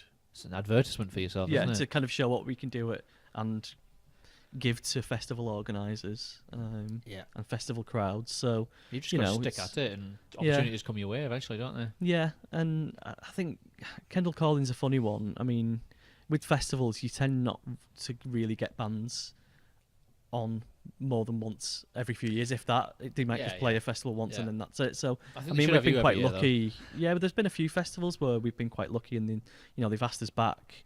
I thought Beta, that was a- Beta, that's Yeah, one. Beta. though. I thought that was a really good slot, opening Yeah. the main stage on the Sunday, because it was packed. Even though That- the weather was awful, it was still packed. Well, that's the thing. It's a blessing and a curse that's what we're good at. Is on a Sunday, more often than not, early doors when people have had a heavy Saturday night and don't want to get out the tent, we get them out the tent and we Yeah. get them up and we get them going again, and it's just we want to be higher up the bill, but Yeah. then we're kind of There is that perfect initial for that slot. surge of people will come for the opening, and then it'll wane off again, then it'll come back. So you never know. For the opening slot, it's going to be like that, pretty much. Yeah, you're guaranteed. but the thing is, we've kind of owned that slot now. In that, Yeah. How many times have you done that? there's it's been the last 3 or 4 years where we've kind of gone a bit lower down the bill but we still get the same amount that we got at 3-4 o'clock. Yeah. And that's why they put us on at that time, because they can't get anyone else to play 12 Right. o'clock and pull that crowd. That's true. That's true. So it's a kind of blessing and a curse. It's good that they keep wanting us back, but at the same time, I don't know if have they announced yet next year? No. No. I'll be there anyway. So if you're there, I'll see you there. So, Well, music for your podcast. You got the guy. Peter Dixon. Is he X Factor? Yes. Many years. Lancashire Hotpots. Many years ago. I don't think we even had a. Did we have a support actor? No, I think we had like a background CD that was on, which we sort of still have. But we had him do. Basically, we had so much money in the band bank account, we decided to blow £500 on it, getting Peter Dixon to sit there in his home studio in his underpants. Brilliant. You could watch him on a webcam. For an extra. And we just supplied him with a script saying loads of bits and pieces, which we awesome. use as like almost like a DJ link between songs, and that is just a clip from one of his. What else did you get him to say? It's just other bits and pieces. I need to dig some of those out actually, because some of them are quite funny, and it is quite funny having the man off of the telly just say some of your things, and he went off script as well, amusingly, a couple of times as well. Oh, good. Do you use that like at the beginning of your live show? We used to way back when, but You should do that again. That's a good intro. That. It's all right. But the thing about us is we're always constantly trying to, because like we're saying, we do a lot of the same songs. We try and keep things as fresh and as different as we possibly can do. So different costume sort of changes, and a different way. So it might be like a different walk-on music, and a different, like for our summer tour, different theme every year. So it was the sing-along and ease-up jamboree. We had the Fistful of Scratch Cards tour. And again, we all had and the 80s as well. Now, like the 80s, Yeah. where you were dressed as Phil Oakey from the Human League. Yeah, I didn't know that. When Dickie said pick someone from the 80s who you want to dress up as for the album cover, he didn't tell us that we would then have to dress up as those people every night of the tour. And you had this very sort of silky, shiny. Was it blue or was it green? It was shirt? blue, yeah. Blue shirt that your wife decided to destroy with an iron. Yeah. One night before Not the gig. purposely. Accidentally on purpose. Yeah. Not purposely. No. She's just. I won't slag the wife off on a podcast. I'll rein myself back in Yes. before I God bless cause her. any damage. So is Kendall Calling probably the biggest crowd that you played to? Yeah, I think so. We've done a couple of big festivals, but I think 2016 was it 16 or was it 14? We've had it's a long-winded way of saying yes. Because it's what did you say it was about? It's 1,000? I reckon that main field it's about 12, 15,000 or thereabouts. It is a lot of people, especially for that time of day. You know what's really funny is that a large group of people isn't that intimidating. What's more intimidating crowds. is playing in front of about 50 people. When you can, like, if there's ever a silence, you can hear people, kind of thing. It's a cliche, but if you can see the whites of their eyes, that's very off-putting for me. I find the theatres more intimidating than the festivals because Right. people are just sat down, kind of watching you. Yeah. Like, Arms crossed. Yeah. Yeah. It's a bit of a weird. You can't do lean forwards, lean backwards on that one, can you? Yeah. Oh, we're getting to stand up. No, but what I like theatres because what generally tends to happen is that when we do our stand-up shows at somewhere like the Brewery Arts Centre in Kendal or the Old Fire Station in Carlisle, it's quite pow, pow, pow, pow, pow. It's quite sort of machine guns at fire, lots of songs very, very quickly, maybe a short bit of banter in between songs. If you're in a sit-down theatre environment, everything's a lot more relaxed. It's a much slower pace of a show, and that gives space for the show to breathe, I think, and there's less imperative for Bernard to say something as funny as quickly as possible.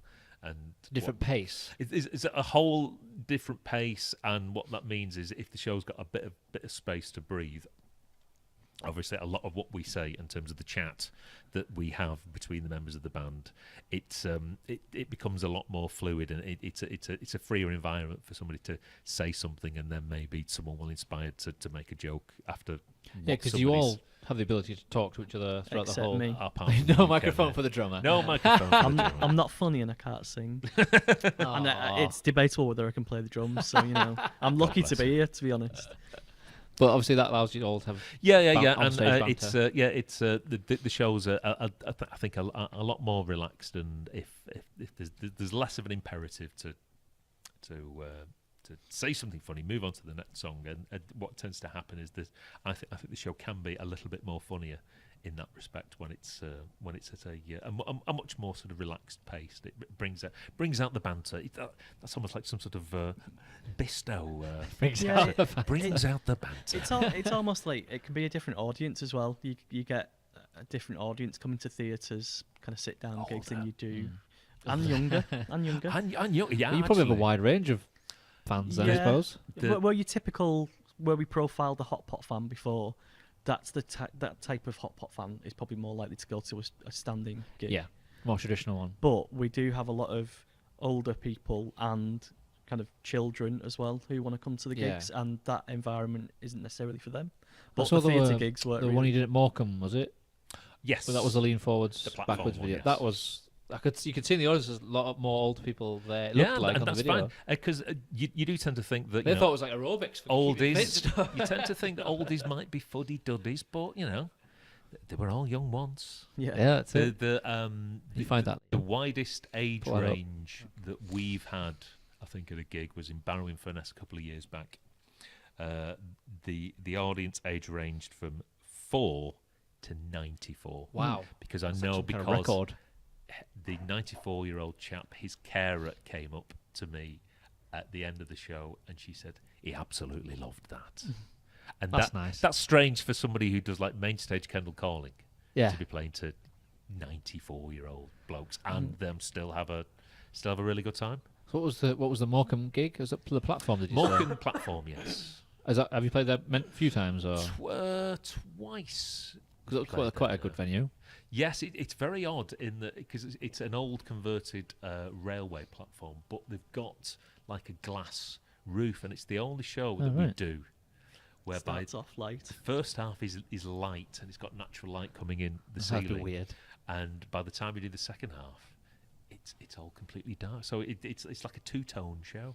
It's a bit like when those bands play outdoor festivals and it Yeah. starts off dusk Yeah. and then it gets and the lights aren't really having any effect at the beginning and then gradually Yeah. Have you done, apart from Kendal Calling, is there any other outdoor festivals that you've done? Let's see.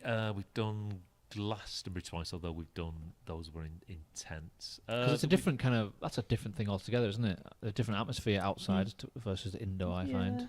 Plus, at festivals, it's an amalgamation of people who are there, not necessarily all for necessarily there to see you. but that's where you can pick up a lot of new fans. It is, and it's good in a way because if the crowd are sort of not there for you, then we as a band have got to work just that little bit harder. Yeah. So it keeps us on our toes, because we know for wherever we play, whether it's Newcastle, Leeds, Birmingham, we know that we're going to go on stage, and they're all Hotpot fans of their audience. They're all up for a good night, and we just literally can just go on there and go hello, and they go yeah, it's fantastic. Whereas we know if we're walking out of a festival, there might only be 10% of people out there that are Hotpot fans, if that. And so it's like, right, we've got to work potentially doubly hard, make sure that we're bang on point, because if not, this gig could go one of many ways. Opportunity to pick up new fans, isn't it? Definitely. Sometimes I'm a converted. I've heard of you, but until I saw, there you go. Yeah. Like sometimes some of the festivals that are in tents rather than outdoors. When you say intense, is that with an ENSE? Yeah. Some of those have actually been better than the outdoor ones. In some, what was the one we played last year that we played somewhere like last year, and the name as you could see, our indoors, was it? Yeah, it was the one where they didn't have any punk IPA, and they said, "Is Carlin all right?" And I just kind of hissed at them like a cat. You did say hissed there, did you? Yeah. Was it not? Why not? Did we play? Oh, yeah. That's why I didn't remember. We played a different stage this year, didn't we? So that's why. Yeah, we did. Yeah, we did. Yeah, it was Why Not, and so that you don't like Carlin then? I just really like Brewdog and other craft beers. One of them's just opened in Carlisle. Next week. How's it next week, is it? Yeah. See, there's no getting past this lad. No getting past him. Next time you're up here, you'll be there. It was supposed to be open like last year, and it wasn't. So I was a bit disappointed when we did the gig, and it wasn't open. And not only that, I subconsciously, without thinking, I put a Brewdog t-shirt on that day, and at the end of the gig, when we went out to meet people, there was loads of people saying, "Oh, Brewdog, yeah, they're opening a Brewdog bar," and I was like, "Yeah, they should have been open now." Because what we tend to do is when we do have stopover gigs in places that have a Brewdog bar, I'd basically drag everyone to the Brewdog bar, and we have a beer in there afterwards. Really good. So I was a bit disappointed, and then everyone kept rubbing it in by saying, "Oh yeah, they're opening a Brewdog bar here," and I was like, "Yeah." No. I've got the. They do a beer visa as well, so you can get a stamp in the bars as you go to the different which bars. ones you've had. Yeah, so I've got a friend who loves. I'll have to invest in one of them. Yeah. So do you guys not pretty much get very nervous these days for gigs? Not at all. I mean, I'm quite an anxious person in everyday life. Doing the gigs. The nervous drummer. Yeah. Doing the gigs is probably when I feel most comfortable. It doesn't take much to make me anxious, but at the gigs, I'm all right. Me and Kenny were recounting on the way here the logistical difficulties that you have when you play a big festival, because what people potentially don't necessarily see is anything that goes on behind basically the main stage, and it's often traumatic, especially for it's a small band. Yeah, if you're not like U2 or Beyonce, It's funny because it can be a struggle sometimes. Driving up very early on Sunday morning last year, there was a big touring coach, and we said to ourselves, "Ooh, I wonder who's on that." And it turns out it was the Libertines. And they just drove on in their big fancy showbiz sleeper bus, and we were there in our two vehicles, fighting our way to get from the artist entrance, which they've now moved to the complete opposite side of the festival to the main stage, getting all our gear, repackaging it up in a different van, and having to get the logistics of trying to get someone to backstage. And then we had the difficulties of trying to do a sound check, and the Libertines were over. The Libertines tech guys, they were doing the sound check for the band, and they were overrunning, and we couldn't get on stage. And it was only really when we actually got our uniform on, as we call it, and actually started playing in front of people, that we actually relaxed, because we know that we've been doing it that long. Yeah, we know that Bernard's that's funny. The easy bit, really, isn't it? Yeah, it's the fun bit. We know that's why you do it. We know nothing is going to go wrong. Again, even if for whatever reason the inter-song banter doesn't quite work, our set is full of top quality bangers. Yeah, we know that this is going to go well, and so that based on previous experience, and that just puts us completely at our ease. The one thing I will say is when we play a festival somewhere new for the first time, there is a little bit of a frisson, because it's sort of like, well, we know it's going to go well, but how well might it go? But other than that, you've just got to do what you do, haven't you? We always say it's another day at the office, don't we, Kenny? Yeah. Same performance, no matter what the crowd. Yeah, but in a nice way. Because it's fun. So Yeah. if it wasn't fun, something's wrong. Like I say, again, said earlier, we don't know what's going to happen. No. What's going to come out of Bernard's mouth or Billy's mouth, or has Bob drunk a lot of Jim Beam and is he going to hit a lot of bum notes, which always amuses us? And am I going to stay in time for a whole song and things like that? So it's the same but different in a good way. Yeah. I suppose with bands obviously you're all spread out and there's quite a few of you, it's difficult to get you all, other than the gig, to get you all together. As demonstrated by tonight. Yeah. And so the podcast is obviously a way for you all to get, because you're already there anyway, so it's another way. But I suppose you can't just meet up, let's go for a pint. You just can't. No. It's just not possible, is it? No. But because you've been doing so long, you're all pretty good friends anyway, so that kind of banter just comes naturally now, doesn't it? Yeah, I mean, within our various WhatsApp threads, we do that. That's sort of how we communicate. So we're never really apart, much to the annoyance of my wife. When we sat there trying to watch Les Mis on BBC One, it's like, put your phone away. I bet all of you get that at some I'm point. just replying to the band. It doesn't wash. God bless her. No, but all of you get that at some point, because it's kind of your job. Yeah, it is really. And as much as we enjoy it, I think we always remind ourselves and our loved ones when they're moaning at us for being out with the lads away every again. Weekend. We are working. Yeah, it's fun, but we're working. If you come to a gig every once in a while, you'd see. Yeah, you tell them. But I mean, it's always fun, but it doesn't necessarily mean it's always easy. It can be hard at times. Oh yeah, it can can like be all tiring. the logistics side of it, the travelling and all the stuff that goes with it. Yeah, because what they say, like, the money that you get is for all that stuff. You do the performance for free. It's just the travelling and everything that goes with it. I wouldn't do the performance for free. I didn't say anything just then. This didn't actually happen. No, I mean, again, like Kenny says, it's hard work. Bernard, when he's coming up to the northwest, he has to get trained ridiculously early when we're travelling down. When we travelled down to London last year, that we had to pick up a hire van at 12 o'clock, and then we had to set off, then immediately stop for lunch, and then pick up Bernard. Then we had to drive into the middle of London on when the People's March was, when there was about 600,000 people. Oh no! And the People's March started from round about where that 100 Club was. So it can be fraught. It's like Kenny says, it's really enjoyable, but there is a side that obviously people don't necessarily get to see, and that's the stressy bit. Is that bit getting there, making sure things like, is my equipment going to work? Once you've done your sound check, right, I can relax now. Everything's going to be fine. In particular on the winter tours is when it particularly kind of ramped up. Basically from the beginning of October to kind of mid-December, you're doing work Monday to Friday. You've got a gig at least on a Saturday, if not on a Friday night as well, every weekend.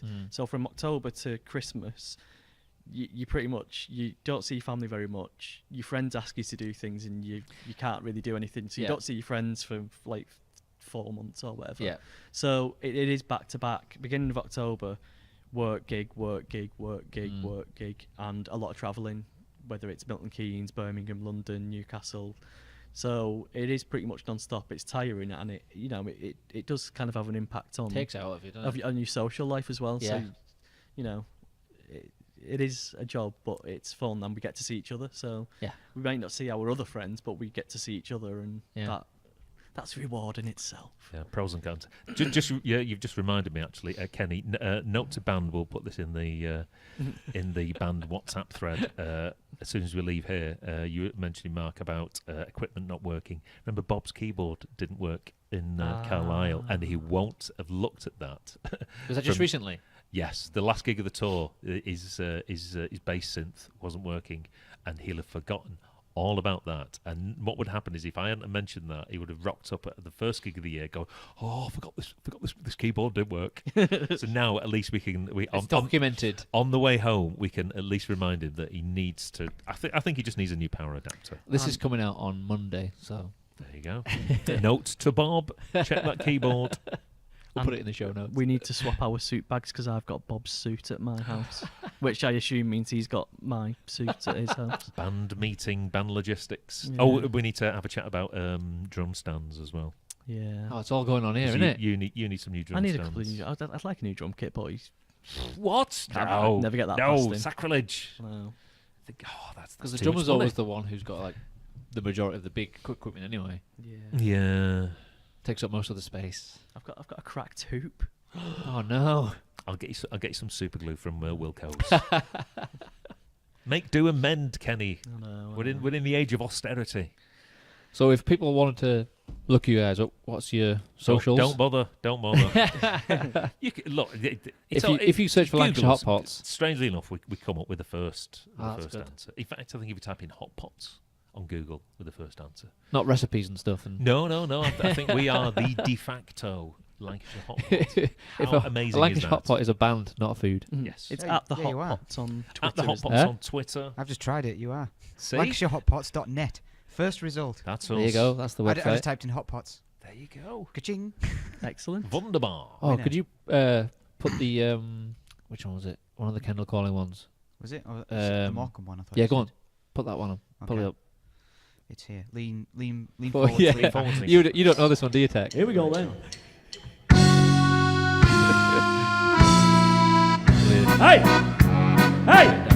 That's very good. That's brilliant. Come on the balls of your feet. See what me and Billy like to do during this song is watch Bob try and do the motions and play bass at the same time. Which is not the easiest thing to do. So yeah, to be fair to him, it's not easy. He's working quite hard there. But if you listen out for any bum notes, if you look at me and Billy, we'll just look at each other and start laughing.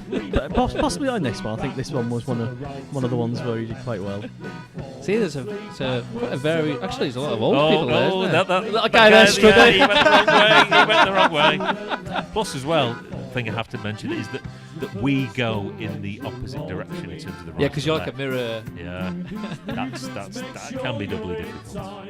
And to be fair to Bob, I'm not even attempting to do the actions. So Yeah. I'm just concentrating. You are I excused. have tried You are doing it, and I excused. think I've kind of mastered it now, but I'm just not confident enough to do it in a gigging situation. I've done it in the practice room. And I mean, what was the in inspiration soundtrack. for this song? Back in the beer cellar, Manchester beer cellar, in the very early 90s, the lean forwards, lean backwards song is a traditional Bavarian Right. song that is played in beer cellars, and the tune is a tradar, and I just tried to recreate the spirit of the beer cellar and the fun that I used to have in my very early 20s, and bring it sort of up to date with new words for the verse, and just bring the fun of those actions, because audience participation is a very good thing for bands. You such definitely as need that, don't ourselves you? To Especially when you get to your longer sets where you need various high spots kind of things like that. you've got to keep them on the toes. I like it literally. Kendall Calling as well. It gets people who necessarily don't know you Yeah, involved, well, and that in itself I kind of remember draws them watching in. that. Everybody was doing it. Yeah. Whether beforehand they might not have been that bothered, but because you're doing something like that, everyone's doing it. So it's the ultimate crowd participation Yeah, song. it's just what you need. Just what you need. You must have had that in your mind when you were sort of writing it, because this will work. Yeah. Or sometimes it kind of comes afterwards. Sometimes, like, there's been times been in the recording studio, listening to a song kind of coming together, and gone, oh, imagine when we play that in this situation. Yeah. I think Do the Dad Dance was one of them where we were all just kind of sat there listening to it and thinking, that's going to be really good doing that live. And I think, again, with Lean Forwards, Lean Backwards, it was just another one where we thought, yeah, that's going to be really good to kind of... We've kind of got slots in the like we said earlier with the set. There's kind of certain songs that are always going to be there and normally always in the same place. And then we've got kind of slots of types of songs, and it's like, yeah, that's one of those types of songs that would be really good. That part of the set. So Is there a song that you can definitely hear people singing the most to? probably Chippy T, isn't it? Yeah. We let him have a sing. How old to is that as Chippy well. T? January 2007 I wrote it. So When did it come out as a Hot Pot song? well, the album initially came out March 2007. So it is fairly old. But when you are when the sort of band that we are, when you are writing songs, singability, if that's a particular sing-along-ability. Sing-along. Well, our last album, Sing Along and Ease Up Jamboree, still available from all major. We'll link to it in the show notes. The album was specifically made for singing along to. I tried to encapsulate the whole sort of party spirit and audience participation and movement and put all of that through the entire context. Oh, pardon, metallic. But some of your songs, it's obvious where they speak, like I Fear IKEA and all that sort of stuff. It's like just personal experience, isn't it? Just like there you go, observational comedy. Yeah, in music form. Did you see the T-shirts we had on in the video at all? Which are basically IKEA blue with I Fear IKEA. I didn't notice that. No. Not infringing copyright in any way, I can assure people. No, of course not. I went to IKEA wearing that once, and rather than seeing it for the joke that it was, I got 2s and 3s of people coming up to me asking for help, thinking I was staff. Brilliant. Until they actually looked at it, and I just kind of looked at them and looked at my T-shirt, and they were like, yeah. But it's a relatable song. Oh, very much so. And recently, it was a couple of months back now, a couple of Hotpots fans went round IKEA and put Hotpots merchandise. And like, for example, CDs in the IKEA CD racks, they put all our CDs and took a photo of brilliant. Them there. And in the kitchen cupboards, they brought some hot pot mugs with them and positioned them and took a photo and just inserted us into the whole IKEA range. Which was nice of them. What merchandise do you have? What are the different? Oh, how far have you gone? We had frisbees at one point. You did have frisbees. They took a while to sell. We've had frisbees. We've had the bands, haven't we? The Feed Me Chips wristbands. Tea towels are quite popular. Tote bags, a vast array of mugs, badges and fridge magnets. Free stickers that people ask how much are your free stickers, or are these stickers free? Can I take as many as I want? Just next to the stickers, there's a great big sign that says free stickers. Are these stickers really free? Yes, they are. No, they're £1. So have you had many T-shirt designs over the years? Yeah, we tend to. Has Chippy T had its own shirt? It's had at least 2. Many times. But I've always thought it's Friday night and within me right. That's a good slogan. There's been different kind of themes. Iterations. Yeah. What we tend to do is, because we play the same sort of venues every year, we try to refresh the T-shirt line as often as possible, just so that if people come to Manchester year after year, they're not seeing the same T-shirts. Because what generally tends to happen is when people visit the merch stall and they have a look at the CDs and they go, got that, got that. So we try and give people the option to buy something new. Because people do when you want to go to a gig. And the ability for me to steal another T-shirt for my ever-growing wardrobe of Hot Pot T-shirts. Did you say you had about 100 T-shirts? Was that you or was that someone else? Oh, I don't. No, it must have been someone else. I do tend to buy a T-shirt every gig I go to, so at least one. Souvenirs. So I probably, I think I left a lot of them at mum and dad's house when I moved out. They're still there. Have you got much merchandise with your faces on? There's some. There was the beer. We're not allowed to say that old word anymore, are we? Olympic. We You're had not allowed to say what? We got a. Was it? We got a cease and desist letter from the International Olympic Commission for our song, "The Beer Olympics." Oh no. Yeah, but we had a T-shirt for that song that had our faces on, and we had a Hard Day's Pint one that had our faces on. So this song's been erased from. It's now called the Beer, and I'm going to get this slightly wrong, the Beer International Quad Yearly Non-Profit Sporting Event. Something along those lines. I can just imagine that on a T-shirt. And that's how it's actually listed on Spotify now as well. So when did this song come out initially? It was out on our Pot Sounds album, which was 2008. And then in 2012, we re-recorded it for our Hard Day's Pint album, which was a beer-themed, drinking-themed album. Right. But yeah, it was it 2006? 2006 or 2005, the International Olympic Commission got in touch with it was a cease and desist 16, you mean? letter. Well, just because you're using the word Olympic. Just like Yeah, It's it's copyrighted. Okay. Trademarked and copyrighted. Did not know that. You can't go using it in a commercial capacity without Learn something their every day. authorization say so. Yeah. Because people like MasterCard and McDonald's pay so much for the Of privilege of course. having an association. But it was good in a way because we got a great amount of publicity out of And it. there's more content. Yeah, definitely. So, So yeah. it's now. Say that again. It's called The what? beer, you'll be able to find it on Spotify. Oh, I found it here because I'm on your Wikipedia page, Okay, and there's It's a under- section it's under entitled, controversies. Olympic Yeah. controversy. Oh. So yeah, the Beer International non-profit, non-governmental sporting quad yearly event. Yeah, that's its full title now. Legally, that's Does what it we say? have to call Does it it. tell a story about what happened on there? The group are contacted by the International Olympic Committee in August 2016 over their 2008 song "The Beer Olympics." The IOC claimed copyright over the word Olympics, stating that Hotpots' use of the word was a breach of their copyright.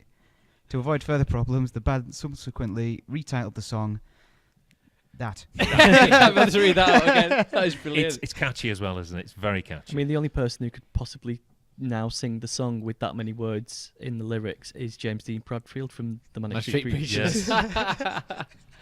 Oh, that's a good story. I like that. Yeah, well, we got on 5 Live and Talk Sport, and when Matthew Wright was doing the right stuff, we were because we had a little bit in a national newspaper. He was commenting about it on telly. So, in theory, it was actually a really great thing for Probably to people have the supporting performance. you though, were they? Yeah, oh yeah. Saying, who do these guys think they are? Let them do it. Let them do it. Let the lads Yeah, sing. well, that's what you've got to do in the legal world, isn't it? If you don't defend something, then it sets precedent and all boring legal stuff. But I like that story. That's good. Are you going to copyright anything else? Sing anything else copyrighted for some publicity? No, We've done a couple of songs about well-established retail chains, but they've actually gone down quite well with said retail chains. Yeah, Oh, right. Bargain Booze. We've spoken to the marketing people at Bargain Booze for a couple of times, and they love it. In fact, they had an end of year event.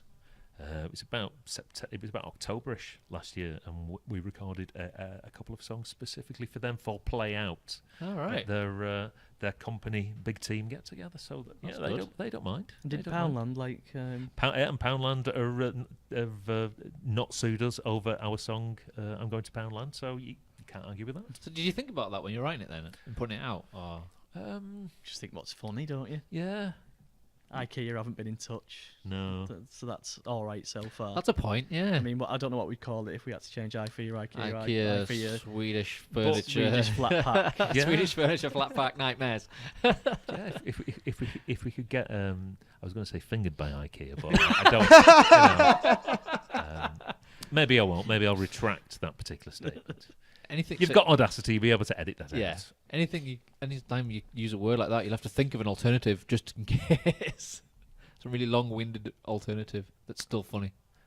A bit like they do with naughty words in network television broadcaster films. Oh, Lucy Meacott liked. She liked did. her She did song as actually. well. Yes, when they celebrated, was it 30 years that she'd been on Granada Reports? They played a little bit of our Lucy Meacott song at the start of that particular feature. Did they ask permission for that? Yeah, They did, They were actually, very that's good. good. Yeah, There's And been a of lot- course we said yes. There's been a lot of people not playing stuff without permission recently. Like a couple of years ago, there was the Virgin Trains advert. They used some was it Carniflex? Carnifex. Carnifex. They Yeah. used one of their songs. And there's like a Didn't lot of ask 'em. stuff with like the American politics, like politicians playing Oh, bands. It's like, was it Foo Fighters or something like that? Or- one of them was, but the other one was "We're Not Going to Take It." Twisted Sister. yeah, Dee Snider didn't ask them. Mm. yeah, Like, that's the other end of the scale, isn't it? They Yeah. use your stuff without permission. It's like, well, hold on. yeah. If anybody wants to use any of our music in adverts and pay us lots of PRS, then I'm more than willing for that to happen. I can see someone like, I don't know, Greg's, someone like that. That'd be a Some of good- your music would That'd be would good. work with that. Yeah. Most people aren't so forward thinking, though. You need to write a song about vegan sausage rolls. That's where the money's at these Yeah. days. Well, we We kind of touched on it with Hardcore Qualm. Yeah, hardcore pornography on the Criminal Record album, 2010. You're just an encyclopedia of your own material, aren't you? It's all. I'm getting a moment of clarity. It's all coming back to me now. It's all coming back. Oh well, lads, thanks for joining us. Anyway, it's been a Thank you pleasure for to talk inviting to us. you. What a wonderful evening. Yeah, we'll put all the links to all your social media stuff. And have you got any last words before we say goodbye? Chips. Yeah, that's a good word. Yeah, I'll stick with chips. Thanks again, guys. Cheers. Cheers. Ta-da.